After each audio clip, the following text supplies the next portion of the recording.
After I saved the company from a major client loss, my CEO announced in a meeting, "Good thing it wasn't you who closed the deal, we'd all be unemployed." When I looked at him, he added, "Don't get ideas. You'll never be more than a paper pusher." I just smiled and said, "Thanks for the clarification." Yesterday he learned just how wrong he was. My name's Daryl Haskins. I'm 42 years old, divorced, no kids, and for most of my adult life, I've worked in business development. Quiet, focused, dependable. That's how I've always been. Not the flashy sales type. Not the guy who plays golf with execs or brags about steak dinners in Miami. I was the guy who knew the numbers, did the prep work, and made the hard calls that others didn't want to deal with. Back in 2022, I was working for a mid-sized logistics firm based out of Minneapolis, Minnesota. Nothing too fancy, about 200 employees, family-run at one point but now owned by a group of investors who put a guy named Bryce Callahan in charge as CEO. Bryce was in his late 30s, smug as hell, with the type of grin that made you check if your wallet was still in your pocket. His whole career had been built on talking loud and looking confident while others did the heavy lifting. I wasn't close with Bryce. Nobody really was. He had his little group of senior execs, most of them from his old MBA program, and the rest of us were just there to make sure his PowerPoint slides looked good for the board meetings. I didn't complain. I was paid well, had a corner office, though it was next to the bathrooms, and I liked the team I managed. Quiet, no politics, just results. That's what I thought mattered. I was dead wrong. The trigger for everything started in February 2023. We had a major client, Daryl Imports, who made up nearly 30% of our revenue. Big account, long-term relationship. The kind of client that, if they walked, half the company could be laid off. Their contract was up for renewal, and there were whispers that they weren't happy with us. Missed shipments, poor service, price hikes. Bryce had assigned one of his boys, Dane Myers, to handle the account. Dane was slick, sure, but lazy as hell. He relied on charm, and Daryl team was not the type to fall for charm. I got wind of trouble when one of my old contacts at Daryl, a guy named Lou, called me directly. He said, "Daryl, between you and me, this new guy's giving us the runaround. We're about 2 seconds from jumping ship." I tried to loop in Bryce just to let him know. He brushed me off. Said it was handled. So I did something I wasn't supposed to. I went behind Dane's back. Set up a face-to-face with Lou over coffee. No sales pitch. Just listened. Took notes. Brought those back, worked up a new offer, rerouted a few internal processes to fix the issues, and gave Lou exactly what he needed to stay. 3 weeks later, contract signed. 3 more years. $17.8 million locked in. It should have been a win for everyone. But the next day, Bryce called an all-hands meeting. He stood at the front of the conference room, dressed in his usual tailored blue suit, sipping cold brew like he was on Shark Tank. "Big thanks to Dane for keeping Daryl in the family," he said, nodding toward the guy who hadn't even returned Lou's last email. People clapped, unsure. Dane just grinned and adjusted his Rolex. Then someone in the back, I still don't know who, said, "Wasn't Daryl the one who fixed that?" And that's when Bryce turned his attention to me. He gave that little smirk of his. "Good thing it wasn't you who closed the deal," he said. "We'd all be unemployed." A few people laughed. Some looked away. Then he added, real quiet, "Don't get ideas. You'll never be more than a paper pusher." I remember my hands tightening around my notebook. My face didn't change. I just nodded and said, "Thanks for the clarification." That was the moment something inside me changed. The next 6 months I played the long game. First, I started documenting everything. Every contract I touched. Every time I fixed someone else's mess. Every time Dane forwarded an email and claimed it as his work. I kept records. Lots of them. Then I started reaching out, quietly, to old contacts. Former clients. Industry peers. People who respected me and knew I was more than a paper pusher. One by one I laid the groundwork. Consultations. Strategy sessions. I helped 3 companies fix logistics nightmares that someone like Dane wouldn't even understand. I didn't charge a dime. Just told them to keep my name in mind. In October, I applied to a small venture fund in St. Paul. They were looking to invest in startups that were fixing old industries, like logistics. I pitched them an idea, a boutique firm that handled high-touch logistics for luxury brands, with no bloated bureaucracy or clueless execs. Just sharp, lean execution. They said yes. By December, I gave my 2 weeks' notice. Bryce didn't even blink. "Don't let the door hit you," he said. "You're replaceable." I smiled. "We'll see."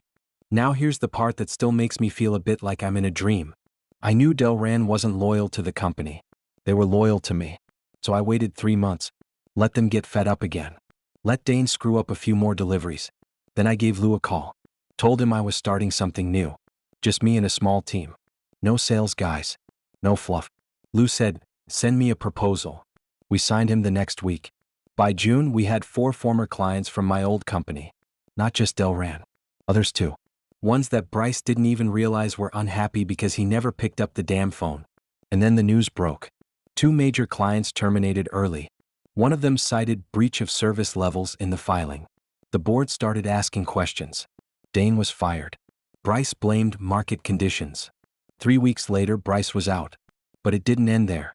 The investors, remember them? Found out I was the one who built the client relationships they were bleeding now. One of them called me directly. "Any interest in coming back?" I said no. But I made them an offer. I'd buy the assets they were liquidating cheap. We closed the deal in August. I now own the warehouse they used to operate out of. Bryce's old office? It's now a break room for my staff. Last week I got a letter. Handwritten. From Bryce. No return address. All it said was, "I was wrong. You were never a paper pusher." I folded the letter, put it in a drawer, and got back to work. Because I don't need his apology. The facts speak for themselves. And that's better than any thank you he never gave me. I didn't think about Bryce much after that letter. At least not at first. Business was booming. We started with just 5 of us working out of the old warehouse. I brought in Rita, my old project manager who'd been overlooked for years. Then Kevin from operations. Sharp, quiet guy who always saw problems before they exploded. We were lean, tight, and focused. And we were growing. But something was off. Around late September, a few strange things started happening. First, one of our trucks got pulled over on I-94. The officer said they'd gotten an anonymous tip that we were moving illegal electronics. Total nonsense. The shipment was baby clothes headed to a boutique store in Chicago. Then 2 days later, our software backend crashed during peak hours. We'd outsourced it to a company we'd worked with before, but they said someone had tried to access our servers with a stolen credential. I started wondering if this was just bad luck. Or if someone was trying to mess with us. Then I got a text from Lou over at Daryl. "You hear about Bryce?" I hadn't. But when I looked it up, it all made sense. Bryce had taken a job with a private competitor. One of those shadowy freight brokers that promises everything and delivers chaos. Not a real company, more like a hustle wrapped in logos and buzzwords. The founder was a guy named Trevor Ohms, an investor type with 0 shipping experience but deep pockets and a lot of enemies. And guess who was listed as Executive VP of Strategy? Bryce Callahan. A week later, one of my clients pulled out without warning. No explanation. Just, "We've decided to explore other options." It wasn't a huge account, but it stung. This one had been rock solid. I called them directly, and after some awkward silence, the VP said, "We've been told your company is under legal review. Possible fraud. We can't afford the risk." Legal review? I knew what this was. Bryce was running a smear campaign. So I started digging. I used to avoid drama. I'm not built for corporate war. But this was personal. I pulled every file. Talked to every contact. And after a week I found the source. A fake business blog, cheaply designed, anonymous articles, claiming that I had embezzled funds from my previous employer, drove the company into the ground, and stole their clients. Of course it wasn't true. But it didn't matter. Perception is everything in this world. And Bryce knew how to manipulate perception. The blog had been cited in a logistics newsletter, then shared on LinkedIn. Not viral, but enough for certain clients to start panicking. That's when my attorney, Tracy Bellman, a no-nonsense woman from Duluth, stepped in. She filed a defamation cease and desist against the blog's hosting provider. Within 48 hours the site was down. But the damage was already leaking. We lost another client. That night I sat in my office, lights off, staring at the wall. I didn't go home. I didn't sleep. I just kept thinking, he's not done. The next hit was personal. Rita called me in tears. She said someone had emailed her husband, an anonymous message with screenshots that looked like messages between her and one of our suppliers. The kind that could be twisted into something inappropriate. Was fake. The timestamps were wrong. The grammar didn't match her typing style. But her husband was furious. He left the house. I knew exactly what this was. Bryce had crossed the line. So I did something I hadn't done in years. I called in a favor. I've always played by the rules. But back in my early career, I worked for a man named Dennis Carr. He owned a fleet trucking business in Indiana, and he had ties to people who solved problems off the books. Dennis owed me. Years ago, I saved his company from bankruptcy when I found out a controller had been skimming 6 figures. I called him. Told him what was going on. He just said, "Give me a name in 2 days." I gave him Bryce's. 48 hours later, Dennis called me back. "Your guy's not smart," he said. Turns out Bryce had been siphoning data from his new job and passing it off as strategy reports to their clients. Basically plagiarizing old analytics and dressing them up. Worse, he'd been pitching my clients fake deals behind my back. Dennis had proof. Email chains. Voice memos. Even a recorded Zoom meeting where Bryce made up false charges about my company to lure a client away. I had him. But I didn't go to the police. Not yet. Instead, I reached out to one of the board members from my old company, the same one who'd offered to bring me back months ago. I sent him everything. He didn't reply. But a week later, Bryce's LinkedIn was gone. And Trevor Ahm's company? Filed for strategic restructuring. That's corporate talk for imploding. But here's the twist. Just as things started to settle, I got a letter. Not typed. Not handwritten. Printed. No return address. Inside was a single line. "You think this is over? You don't know what I've started." And taped to the bottom was a photo. Of me. Outside my apartment. From 2 nights before. The photo shook me more than I care to admit. It wasn't grainy or distant. It was close. Crisp. Taken from a car probably parked across the street. I was in jeans and a hoodie holding a grocery bag unlocking my apartment door. My keys were still in my hand. I remembered that night clearly. It had been late, quiet, nothing felt off. But someone had been there. Watching. I didn't tell anyone at first. Not Rita, not Kevin, not even Tracy. I didn't want to spook my team. But every time I walked out of my building or came home, I started looking over my shoulder. Checking cars. Watching windows. I even bought a new set of locks and installed them myself at 1 a.m. one night, just for peace of mind. The message in the envelope had been short, but it said everything. "You don't know what I've started." This wasn't business anymore. I called Dennis again. He didn't waste time. "You're being followed," he said. "I can get eyes on you, but you need to understand something. If this guy's desperate, he'll stop pretending to be professional." That same day, Dennis sent a guy named Calder. Ex-military, quiet type, looked like he was carved out of stone. He wasn't there to intimidate anyone, he was there to observe. Blend in. Watch the patterns. 3 days later, Calder came to my office and shut the door behind him. "You've been tagged," he said. "GPS tracker on your rear axle. Small one, commercial grade, probably planted last week." He dropped it on my desk. It looked like a thumb drive with magnets. "Good news is, whoever planted it isn't a pro. Bad news is, they know where you sleep." That night I didn't go home. I stayed at a hotel downtown under a fake name. Gave Calder the green light to sweep my apartment, office, car, even my laptop. He found spyware on my Wi-Fi network. Not military grade, but enough to monitor my emails if someone had the password. And they did. Because this wasn't random. This was Bryce. Or someone working with him. The next week, things went from creepy to chaotic. Rita didn't show up for work on Monday. She didn't answer texts. Her phone went to voicemail. I called her husband. He told me she'd left the house in a rush that morning but never made it to the office. My stomach dropped. By noon I got a call, from a blocked number. A voice I didn't recognize said, "Tell Rita to stop asking questions about Bryce. This isn't a courtroom. It's a game. And people lose." Click. That was it. I filed a police report immediately. The officer was polite, but I could tell he wasn't taking it seriously. "Could be a prank," he said. "No proof she's in danger. She's an adult. She might have just needed space." I wanted to scream. Instead, I called Tracy, my attorney. She got in touch with one of her former clients, an ex-DA from Ramsey County who now handled private investigations. Guy's name was Ellis Ford. Clean cut, wore khakis and sneakers like a dad on a golf trip, but he had teeth. By the next morning, Ellis had tracked Rita's phone to a motel near St. Cloud. She was there. Alone. She looked shaken, pale, but unharmed. When I asked her what happened, her voice was low and clipped. "I went to the old office building Saturday," she said. "Something didn't feel right. There was a black SUV parked outside. I thought it was just security, until I saw Bryce sitting in the back seat, talking to someone I recognized." She paused. "It was Trevor. I blinked. "He's supposed to be in Texas." "He's not." That's when it clicked. This wasn't just Bryce lashing out. This was coordinated. Bryce and Trevor hadn't just tanked the company and moved on. They were building something, underground, quiet, probably illegal, and they saw me as a threat.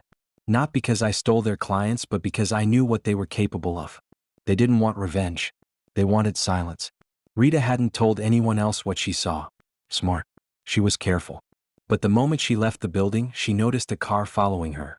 That's why she panicked. She drove until she ran out of gas and ducked into the first place that felt safe, a cheap motel off the highway. She hadn't left the room in 2 days. After hearing everything, I paid for her room another night and brought in Calder to stay in the next room over. I didn't trust anyone now, not even the cops. That night, I sat down in the office alone and pulled out a folder I hadn't opened in years. It was from the early days of my time at the original company.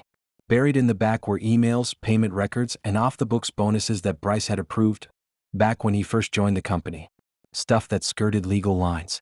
Bribes for contracts. Backroom deals. I kept them because something always felt off. I never used them. But now it was time. I called Ellis and Tracy. We met at a diner off Highway 55. No laptops. No phones. Just old-school folders and coffee mugs. I slid the documents across the table. Ellis flipped through them slowly, and when he got to a specific line item, a $45,000 consulting fee that matched a canceled vendor contract, he leaned back and exhaled. "This isn't just sketchy," he said. "This is criminal." Tracy nodded. "We're talking federal charges if this gets in the right hands." Ellis looked at me. "You ready to go nuclear?" I didn't blink. "Let's burn it all." Ellis and Tracy got to work fast. Everything was done quietly. No press. No tip-offs. They built a full legal packet over 2 weeks. Documents, testimony, old contracts, even a few employees from the old company who'd been burned by Bryce and Trevor and were now ready to talk. Turns out I wasn't the only one keeping receipts. The final nail was a whistleblower complaint filed with the Minnesota Attorney General's office, signed anonymously but with enough evidence to trigger a formal investigation. Ellis sent copies to 3 federal offices, 2 state agencies, and 1 local reporter who'd been sniffing around logistics corruption cases for months. We didn't hear back for 6 days. Then it all blew up. It started on a Tuesday morning. I was in a meeting with Rita and Kevin when my phone started buzzing nonstop. Texts, emails, calls. My LinkedIn lit up like a Christmas tree. The Star Tribune had run the story. Front page of the business section. Former execs behind fraud ring. Federal audit reveals widespread embezzlement, client manipulation, and data tampering. They named names. Bryce Callahan. Trevor Ohms. 3 shell companies. 2 fake consulting firms. And over $9.6 million in fraudulent activity over 4 years. Everything was backed by real documentation. That same afternoon, the FBI raided a small commercial suite in Bloomington that Bryce and Trevor had been operating out of. Someone posted a cell phone video on Twitter. It showed Bryce in handcuffs, wearing a wrinkled button-down shirt, hair messy, shouting at officers. "This is a mistake. I own this city." "You didn't?" By the end of the week, Bryce had been charged with federal wire fraud, conspiracy, and obstruction. Trevor was named as a co-conspirator and charged separately. Bryce was denied bail, flight risk. That's when the rest of the dominoes fell. 2 of their biggest clients filed lawsuits, claiming damages from fake shipments and breach of contract. 3 former employees came forward alleging harassment and wage theft. Then it got personal. Someone leaked Bryce's divorce papers. Turns out his wife, Carla, had filed months earlier. Cited chronic infidelity, narcissistic abuse, and emotional manipulation. She also mentioned missing retirement funds and unauthorized loans against the family trust. They had a teenage daughter, 14 years old. She'd been attending private school on a scholarship Bryce claimed he paid for himself. In truth, it was covered by Trevor's company, and now the school pulled the scholarship after the indictments hit. The girl, Sierra, posted on Instagram, "I used to be proud of my dad. I don't even want to carry his name anymore." It went viral. Trevor? He tried to run. FBI caught him at a private airstrip near Green Bay. Had cash in a duffel bag, fake passports, and a burner phone with a list of client names. He looked bloated and paranoid in the mugshot. He's facing 20 years. Back at my office, I got a call from Lou at Delran. "Hell of a week," he said. "I always knew you were solid, Daryl. But this took balls." We signed a new 5-year deal that day. 2 other clients returned within the month. Revenue doubled. We moved out of the old warehouse into a new building near St. Anthony. I let the team pick the layout. Rita got her own office. Kevin finally got windows. I didn't take a raise, I gave everyone bonuses first. That's how I wanted to run things. No lies. No noise. Just results. Bryce tried to contact me once. A letter from jail. It was 3 pages long, typed, filled with blame shifting and half apologies. Said he'd been misled by Trevor. Said he never meant to target me. Said he admired my work ethic and always knew I was better than I let on. I burned the letter. And I slept better that night than I had in years.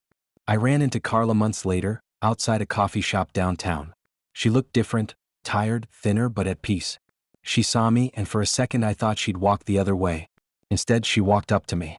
"You were right about him," she said. "I wish I'd seen it sooner." "I wasn't trying to be right," I told her.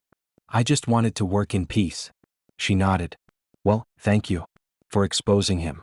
For ending it." She smiled but it didn't reach her eyes. And then she left. I still keep that photo, the one of me outside my apartment, from the envelope. Not out of fear. Out of memory. It reminds me what it cost to stay quiet for too long. What it means when someone thinks they can own your name, your reputation, your work. And how far I had to go to take it back.